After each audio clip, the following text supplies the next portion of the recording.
Oi, eu sou o Juan, tudo bem? Você está no canal da Rune e hoje a gente vai falar um pouquinho sobre prego.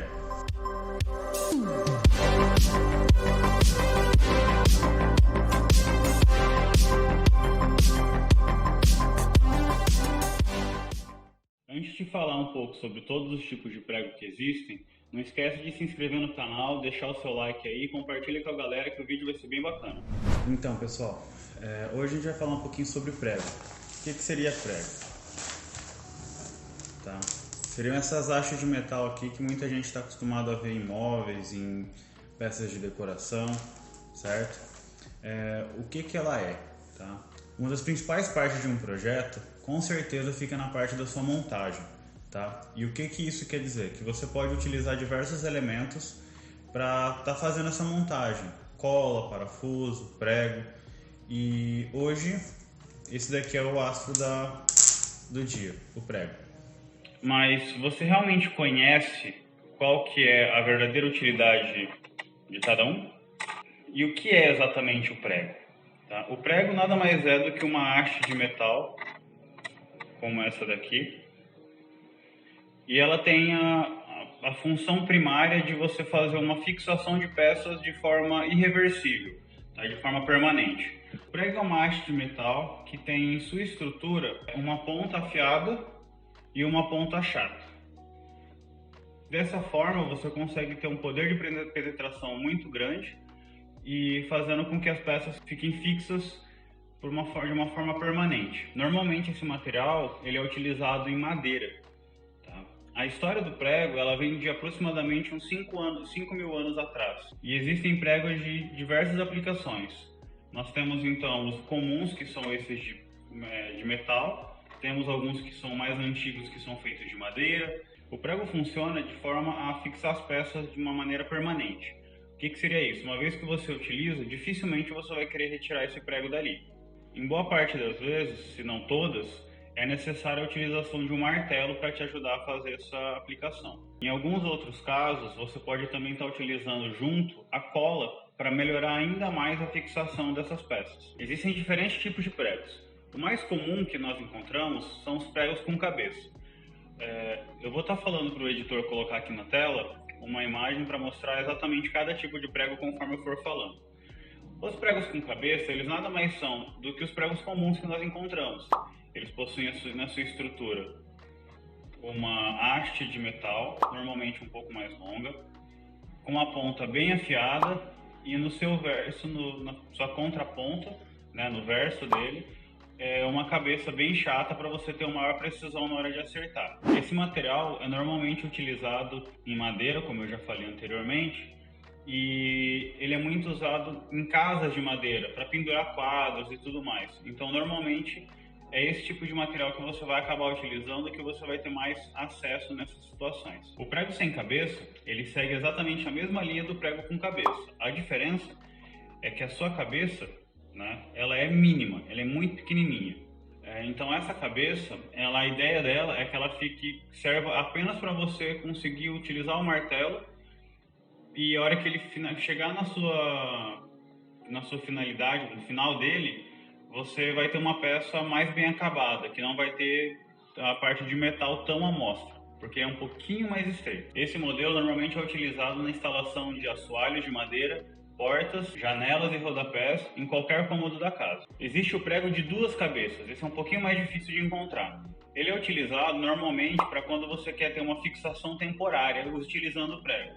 Então ele tem uma estrutura em que a primeira cabeça é onde você vai martelar e a segunda cabeça é onde você vai ter a primeira parada na madeira. Então você tem uma pequena haste entre as duas cabeças, um pequeno intervalo de metal, e que com isso você consegue usar o martelo para estar tirando ele da madeira depois de você executar a aplicação com cola ou com algum outro material. Um outro tipo é o chamado prego Ardox.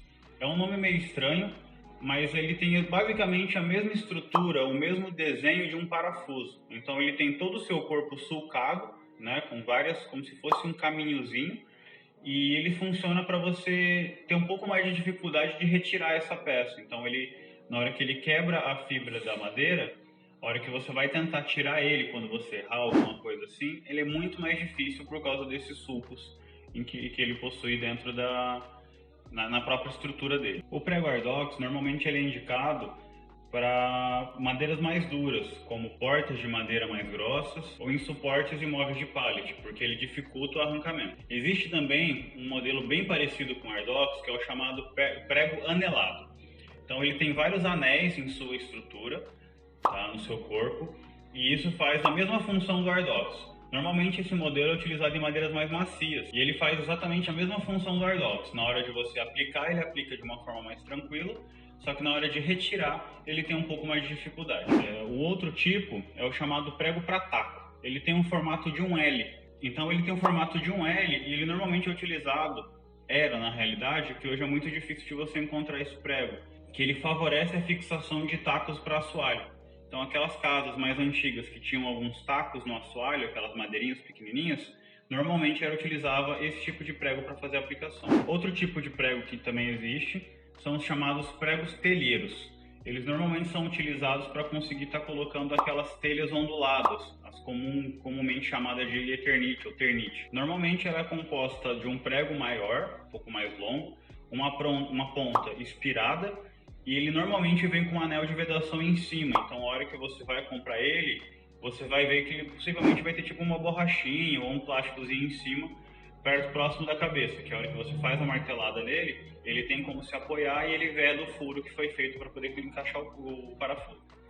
O prego. E o último que nós encontramos é o prego quadrado. Ele normalmente é utilizado para fazer aplicações em decks de piscinas, ou se não em cascos de navios e coisas do gênero.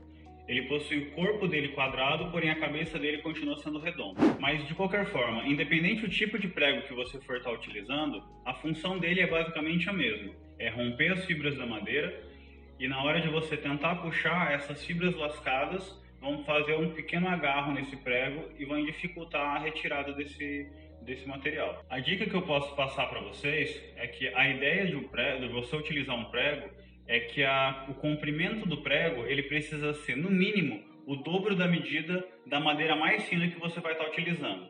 Por que isso? Porque a hora que você vai bater na madeira fina atravessando, você vai ter uma estrutura grande o suficiente para segurar essa peça sem ter dor de cabeça. Quando você estiver utilizando o prego numa madeira muito dura, é sempre bom você vir com uma furadeira e fazer um pequeno furo, um pouco mais fino do que o prego que você vai estar utilizando para facilitar. Porque normalmente madeiras mais duras, elas não aguentam muito a porrada. Então, a hora que você bate com o martelo, a tendência dela é rachar. Outra coisa muito importante é vocês tomarem cuidado se o prego vai estar intacto ou se ele vai estar com sinais de ferrugem. Se o prego estiver um pouco enferrujado, o ideal é você não utilizar ele. É melhor você colocar um novo, que a durabilidade dele vai ser muito maior. O melhor jeito de você guardar um prego é tentar manter ele sempre na sua embalagem original. Dessa forma, ele evita de ter sinais de corrosão, de preferência longe da umidade, porque como ele é feito de metal, normalmente, esse material ele acaba tendo sinais de corrosão muito precocemente, se você mantiver ele num lugar muito úmido. Dessa forma, fazendo isso, você consegue preservar o material por muito mais tempo.